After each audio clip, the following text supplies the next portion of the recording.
Is Michigan overrated? Is Notre Dame overrated? Let's take a look at the AP Top 25 and see who has work to do to get into the college football playoff, as it's a great precursor to what the college football playoff selection committee is going to do and who's got to play for a conference championship. What's up, kinfolk? It's RJ Young. I am not on a step mill. If this is your first time watching Adapt and Respond, thank you for joining us here. We talk college football year round. If you're into that, go ahead and hit that subscribe button, like this video, and answer questions in the comments below.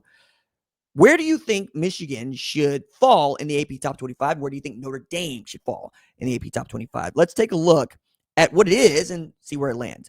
Number 1, Ohio State is 11-0 going into the game versus Michigan, and it will be a ranked top 25 affair. The Buckeyes are looking to go 12-0 for the first time since 2019. That's also the last time they beat Michigan. As you'll know, Michigan has won the last 4 times that they have played each other, and each time we expect Ohio State to get one back, they just haven't. Michigan seems to own them, and this is an opportunity for Michigan to not only prove its ranking, but get in the college football playoff over their arch nemesis dead body. We'll see how that goes. Indiana is 11-0. Idle, they get Purdue. They beat Purdue. They're going to be in the Big Ten championship. Ohio State beats Michigan. It'll be 1 versus 2 in the Big Ten championship game. That's fun. A&M, 11-0, beat up on Sanford, a private school in Birmingham, not even their weight class. Marcel Reed threw 3 touchdowns first quarter, told us to sit down. Now they get Texas, and we'll see how that goes for them. Georgia, 10-1, done with SEC competition. They beat up on Charlotte. Now they get Georgia Tech, who's limping into this game. We'll talk about them in a little bit here. But Georgia can sidle up into the SEC championship game if Alabama and A&M don't take care of business. Oregon at number 5, they're 10-1. Looking to go 11-1 with a win against Washington. Feels like the third best team in the Big Ten. Third best team in the Big Ten is going to get an at-large berth. Number 6, Ole Miss. They were idle last week. They get the Egg Bowl this week against Mississippi State. And the biggest off-the-field story probably comes to a conclusion with Lane Kiffin telling everybody whether or not he's going to be the head coach at Ole Miss or he's going to go be the head coach at LSU or Florida. Both of those programs are prepared to offer him upwards of $90 million to be their head coach and give him $25 million a year to spend on the roster, which is no small amount of money. That number is going to keep going up, but it's a good starting point. Number 7, Texas Tech, idle last week. They win this week. They're getting to 11-1. They're going to go in the Big 12 championship game, probably try to win their first Big 12 championship and make their trip to the college football playoff with the best roster that money can buy. And that is meant as a positive, not as a pejorative. Number 8, Oklahoma beats Missouri. 3 consecutive SEC opponents for Oklahoma, 3 consecutive wins.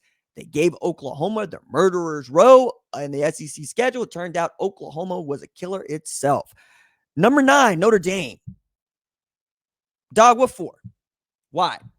This is a program that, has reeled off 9 consecutive wins, but took losses to open the season against Miami, who's ranked, and A&M, who's undefeated. Let's talk about that a little bit further as we get to Notre Dame or get to Miami. Alabama's at number 10. They beat Auburn in the Iron Bowl. They're getting in the SEC championship game despite the loss to Oklahoma. BYU at number 11, 10-1. Great win against Cincinnati last night. They win one more time. They're playing in the Big 12 championship with an opportunity to make the college football playoff as the highest ranked Power 4 champion, or one of the highest ranked Power 4 champions. Number 12, Vanderbilt. They're getting in. They're not getting in, but they can get to 10 wins for the first time ever in school history after getting to 9 wins for the first time since the deep 20th century. I want to say like 1912. And it's the first time that they've had a winning record in SEC competition since they expanded the team, extended the league to 14 teams in 1992. Miami comes in at 13. All right. Miami beat up on Tech. Miami's also got to Louisville. I understand. At one point, we're going to have to acknowledge that Miami beat Notre Dame and that you're going to have to flip them or do something because this head-to-head needs to matter. Winning the games needs to matter. Who you lose to should not matter as much as who you beat. Number 14, Utah gave up 471 yards rushing, but still managed to beat Kansas State in a wild shootout that had over 650 yards rushing on the ground and 1,100 yards of total offense. Wow. Number 15, Michigan, 9-2. Losses to USC and Oklahoma. Are they overrated? I think a little bit. But I don't know exactly where else we would put them.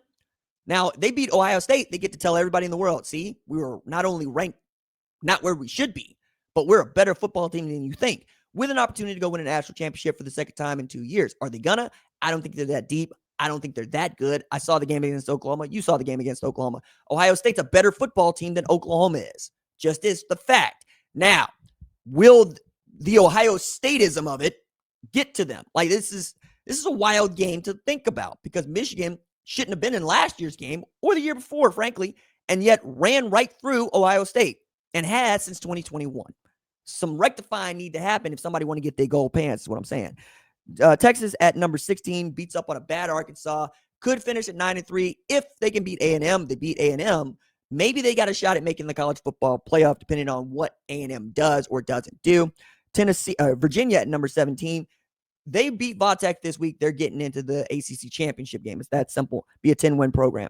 Tennessee 8-3, looking to go 9-3 with a win against Vanderbilt, who's ranked higher than they are and has been for most of the year. It's just a plot point that we have not talked about that, well, we're going to talk about a bunch coming this weekend. Number 19, USC. Down 3 spots off the loss to Oregon, 42-27. Lincoln Riley has not beaten a top 10 team since he became the head coach at USC, and he's been there since 2022. Oregon has not lost to USC since 2016. James Madison, 10-1. Best team in the group of 6? Maybe, right? Only losses to Louisville. Doesn't look as good as it once did. 38-6 loss to SMU for Louisville. Need to come back to beat Washington State, but did so. Now they could cruise into the Sun Belt with a win over Coastal Carolina. Sun Belt title game. North Texas, 10-1.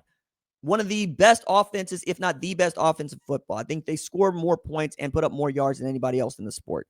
Drew Mestemaker and Eric Morris look like they're going to be Power 4 buddies next year. The question is where? Auburn, Penn State, Florida? You tell me. It's a good football coach who has developed Patrick Mahomes, Baker Mayfield, Cam Ward. I mean, the list is really staggering. Somebody needs to hire that man in a big way.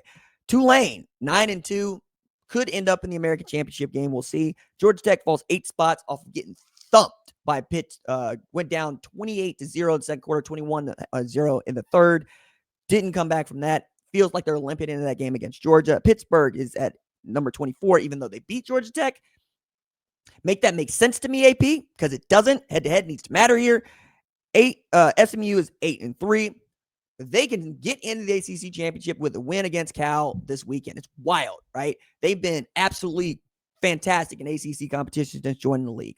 Others receiving vote: Arizona State, Navy, Missouri, Arizona, San Diego State, Washington, Iowa, UNLV, South Florida, UConn, Wake Forest, and Illinois. Again, tell me, Michigan overrated? Notre Dame overrated? Wait to hear from you.